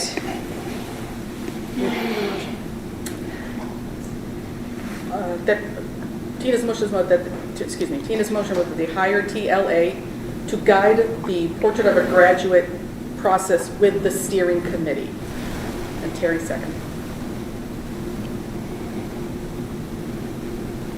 Ms. Tully? I wonder about the language of it being with the steering committee. I wonder if the language should be something more like the district. Okay.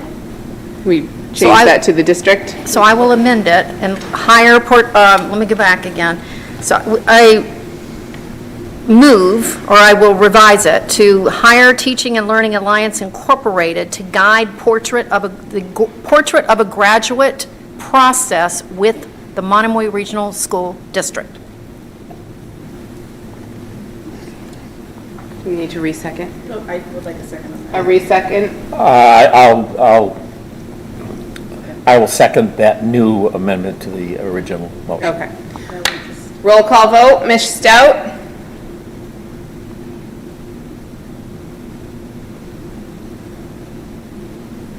Abstain.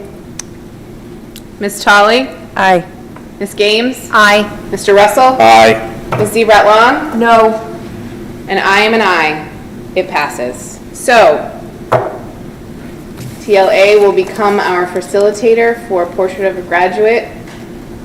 And the next step would be for our leadership team to reach out to them to start that process. Right, part of their proposal to is an overview of the portrait of the graduate process to the school committee if requested.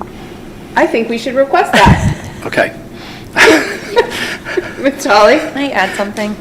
Would it be possible to add another school committee member to the subcommittee? Yes. Or steering committee, whatever we're calling it? Yes. Sure. Maybe we'll put that on the agenda for our next meeting when hopefully all of us are back. I think that would just be Is that okay? helpful. Yeah, I think it would be helpful. Can we, thank you. All right, excellent. Whew. So, moving on to our last item under reports and discussion. It's our first reading, policy file JJH, IJOA, and JJH-R, field trips and student travel, domestic and international. I know the policy subcommittee put a lot of work into this, and we just had 2 very successful trips. So anyone from the policy subcommittee want to jump in to talk about these details and changes, updates? I would ask Melissa if she has the energy to do it, just because I was not able to attend the last policy subcommittee meeting, and I'm not sure if this was discussed more. Unless Sharon would like to, she took minutes. Okay. Sharon, would you like to speak to the field trips and student travel, domestic and international policy? I would be happy to let Melissa do that. All right, Melissa, you're up. Thank you, Melissa. Melissa, I can do it if you want. I mean, I can try. Do I look like I'm struggling? No. But I'm not sure that you fully match tonight like you normally do. You don't think I match? I don't know, the pink pocket with the turtles. Accent, the pink and the turtles match the Oh, I pink on see the. it now. Okay, Come it's all coming out. on. It's all coming out. Good evening. Melissa McGuire, Director of Student Services. So just generally, what happened is there were 3 separate policies related to travel, to field trips, to international, and then transportation. So what we really wanted to do is make a policy that reflected all of those things in one place. So starting there. The only things that we changed, didn't change, we added, is a little bit more detail in the emergency provisions, which were clearly well handled. But we do have a portion now that talks about emergency provisions, especially for international, if a child is hospitalized, if somebody becomes ill. We also looked at adding in detail about what documentation is needed for an approval. So meaning that everyone comes to the school committee and they have all sorts of different documentation and presentation materials. So we wanted to make that consistent so that the same information was provided to you for approval. And then the other thing we looked at was, interestingly enough, and Dr. Carpenter had talked about this, is that folks are coming to you for approval for out-of-state trips. And interestingly enough, if they go to like Roger Williams Zoo, that's less time traveling than if they were to say go to the Berkshires in the state. So what we did is we changed it to 2.5 hours. Anything more than that would need approval. And that way it would give a little bit more flexibility for the principals and the schools to have field trips that made sense and didn't necessarily have to go through the whole process of coming to the school committee to plan those. So those really are the major changes. And again, just condensing it into one policy in one place for everyone. Great, thank you so much.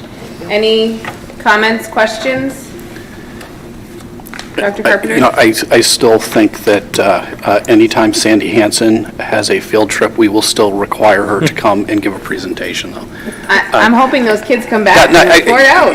And I think, so we had field trips that were going to, from Harwich Elementary, that were going to a zoo up in Boston that was just as far as the one that Sandy's kids were coming to. And you saw that presentation because it was going to the zoo in Providence, not in Boston. So I think the important thing is to make sure that we do never lose sight of how important the learning and teaching is, and we have those moments at our school committee meetings and value them.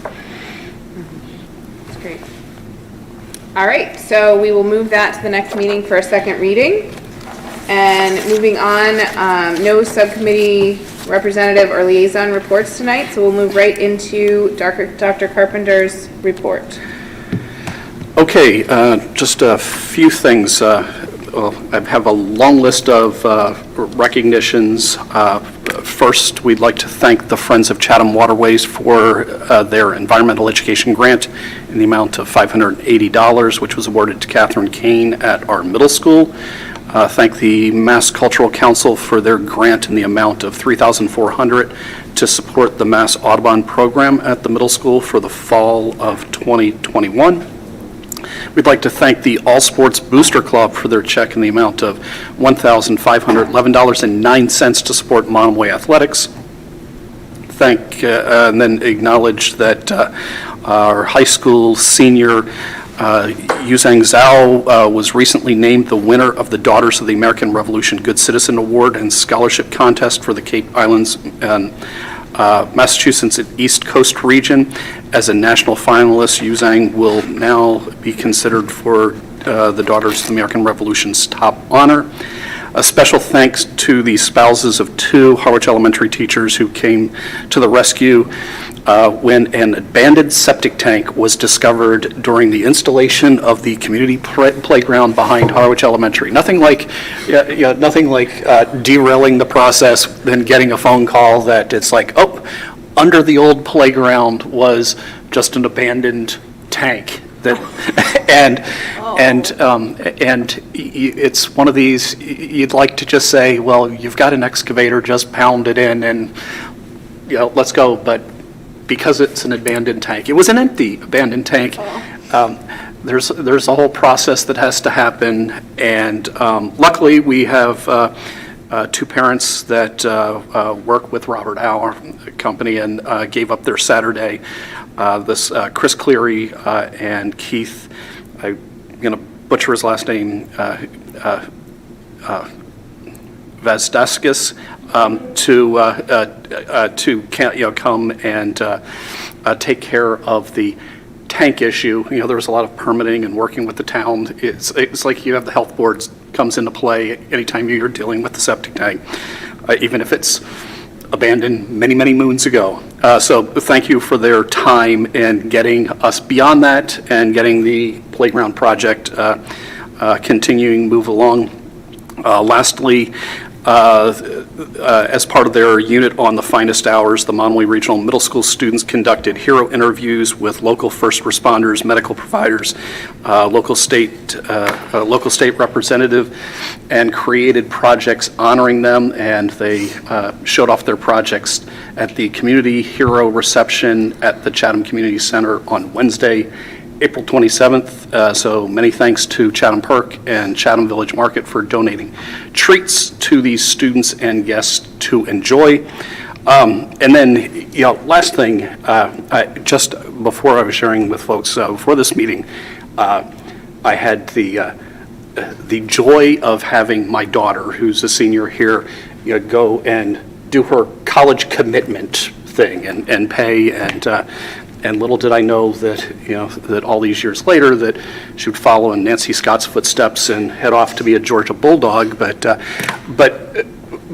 I had the opportunity to go down at the end of the vacation week and do one last college visit. It's been a whirlwind, and it gives me just a lot of joy as a dad, not just a superintendent, how competitive colleges these days are to get into, and how well prepared she was to be competitive on a national scale. I mean, it's like I'm just so thankful to what this community and has done since fourth grade for her. I mean, I was just overwhelmed, and I was telling her, I was like, wow, this, it's like I didn't know if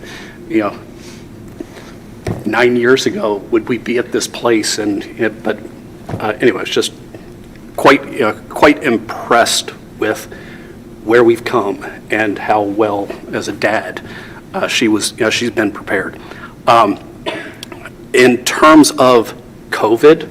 As you saw, I was also very thankful. I tried in the little correspondence I was having with media outlets who had the salacious story. It's like, oh, students and chaperone catch COVID on a trip abroad. I did try to steer it back with them, although it didn't kind of make the headlines on, that I thought that we had done a lot to make sure that there were contingencies in place. I was very grateful, that we had them in place and that EF stepped up and that we were able to go and support everybody and that everybody's now home. And, so I know my daughter had gone on the Costa Rica trip, and just to hear, the wonderful things that had happened there, and I know Dustin Burns will be coming and just sharing, some of what happened there. And I'm sure he may even talk about some of the dysentery that was experienced on that end. So maybe not COVID, but not in the clear all in all. In terms of COVID this week in Monomoy, we had pool testing. Our pool testing numbers ticked up ever so slightly from this Monday's pool testing compared to just before the vacation. So so we have a handful of positive pools. We also are seeing sort of a slight uptick, but we have to keep in consideration just what the numbers are. So we had 10 new positive cases 2 weeks before vacation. We're at 25 going into the vacation week, and that uptick is what has been seen on the Cape and nationally because of the new sort of Omicron subvariant. And this week we are tracking 35 cases again, but at least that's what we've reported to the state, but that includes what's happened during the vacation week that we know of. So I do think things have ticked up a little bit, still manageable, but we are still continuing to see more people that are opting to put on masks again and a little bit concerned, and I definitely get that. And then the last thing, not for discussion, but I want to emphasize not for discussion, but we are going into town meeting here, and we have Harwich town meeting Monday, Tuesday of this upcoming week, and Chatham's the following week. We've talked a lot about the regional agreement and changes to the regional agreement, our budget, but there is also something nestled way in the back of the warrant in Harwich that deals with a petitioner who is requesting the town vote to support taking school choice monies and diverting $5,000 of school choice money to those who homeschool or choose to private school. And so I just spent a little time just writing a statement that I will be getting up at the mic and making when Article 53 comes up, potentially Tuesday night. But what I wrote was, as the Monomoy Superintendent of Schools, I'd like to make a couple of important points regarding Article 53. But first want to correct one very inaccurate fact stated in the article's explanation. The article states that there are 70 or so families currently homeschooling in the Monomoy district. This statement is factually incorrect. At the start of this school year, there were only 19 Harwich families who elected to homeschool their children and 7 Chatham families, not 70 or so. Because some of the households were homeschooling multiple children, the number homeschooled in Harwich was 35 and in Chatham 9. These numbers have been running higher during the pandemic because some families absolutely didn't want their children wearing a mask, and others kept children home fearing COVID transmission in classrooms. Since the mask requirement in school was lifted at the end of February, we've already seen a return of 4 of the 44 homeschooled students, And we can anticipate the number of, the homeschool number will decrease next year as our society further emerges from this pandemic. Perhaps what the petitioner meant to write is that there are about 70 or so children from Harwich and Chatham who are either being homeschooled or sent to private or parochial schools. Currently, in addition to 40 homeschooled students, there are 8 elementary-aged children from Harwich attending a private school, 18 children from Harwich, and 7 from Chatham attending parochial schools. So in total, there are 73 children from Harwich and Chatham who are homeschooled or attending private or parochial schools. Families have the freedom to choose when educating their children. They can choose homeschool, private school, use religious-based schools, use online schools, opt for charter schools, select vocational and technical high schools, school choice to other school districts, or attend the local public school.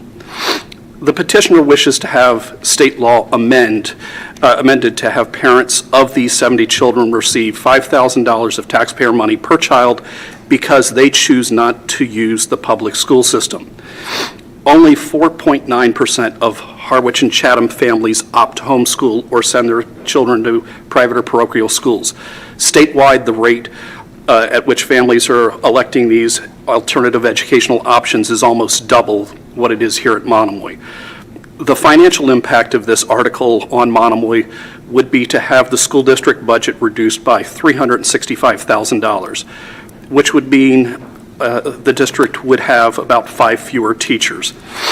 In other Massachusetts towns where many more families are opting for homeschooling or private or parochial schools, the proposed legislative change would have a much more detrimental impact on the local district.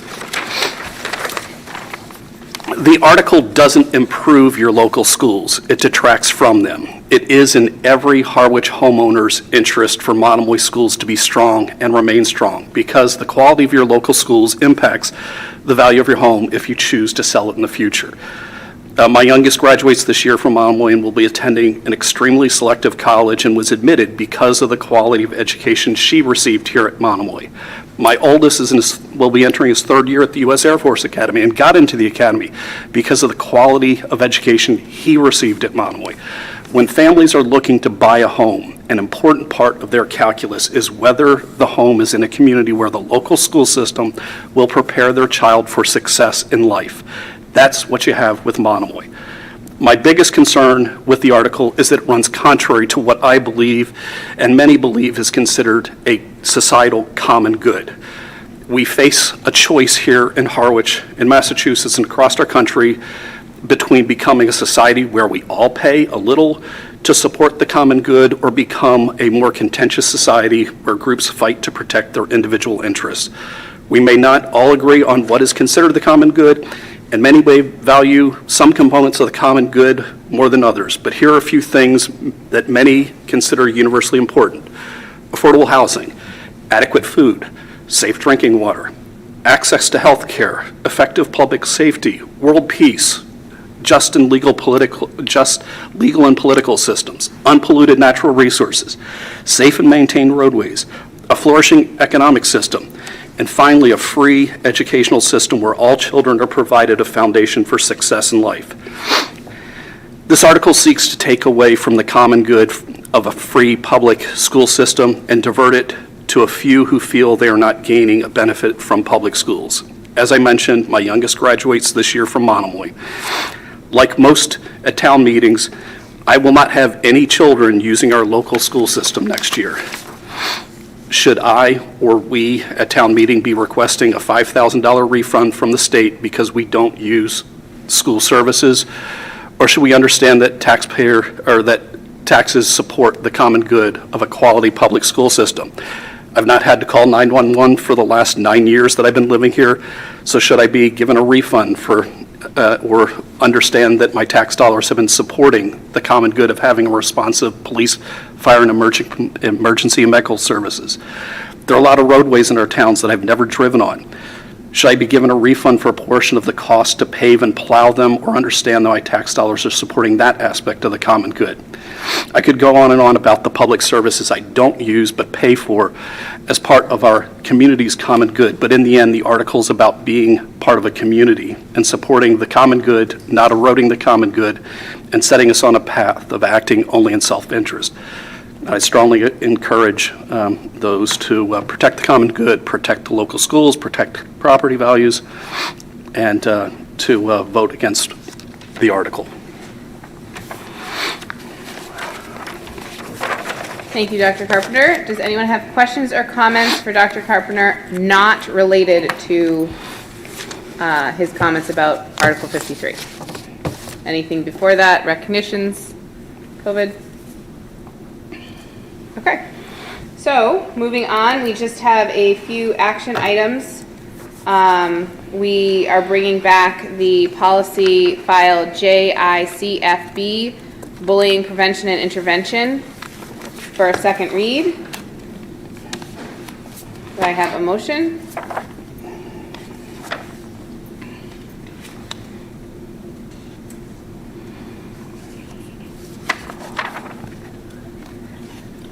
I'll try, yeah, Ms. I'll go. Gaines? So I would like to move that we accept, as a second reading, accept into policy file JIBFB, Bullying, Prevention, and Intervention, as it was presented at the last meeting, and now tonight as a second reading. Do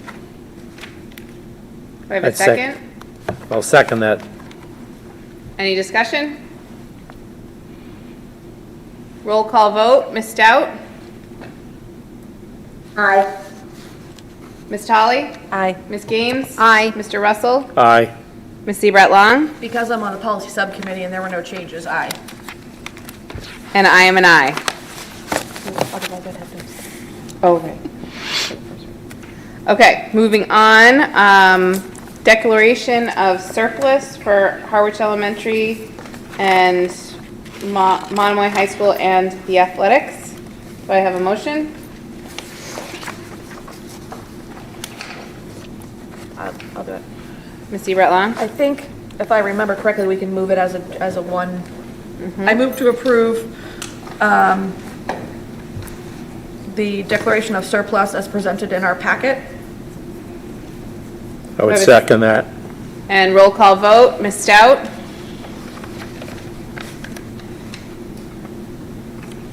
Aye. Ms. Tolley? Aye. Ms. Gaines? Aye. Mr. Russell? Aye. Ms. Seabrat Long? Aye. And I am an aye. Next is approval of a FY21 prior year invoice. Ms. Gaines? I'll go for this. It looks like there's 3 items, I believe.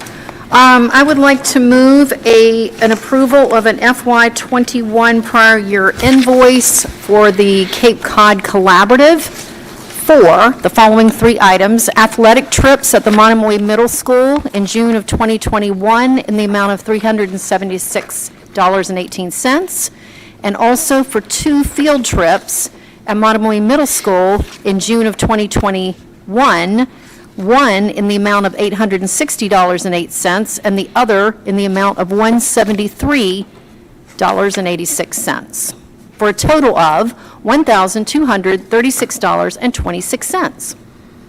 Do I have a second? Second. Roll call vote. Ms. Stout? Aye. Ms. Tolley? Aye. Ms. Gaines? Aye. Mr. Russell? Aye. Ms. Seabrat Long? Aye. I am an aye. We have had the presentation of the warrants, and now I look for a motion for adjournment. So moved. Second? I would second that. Roll call for adjournment. Ms. Stout? Aye. Ms. Tolley? Aye. Ms. Gaines? Aye. Mr. Russell? Aye. Ms. Seabrat Long? Aye. And I am an aye, and we adjourn at 8:35. Have a nice evening, everyone.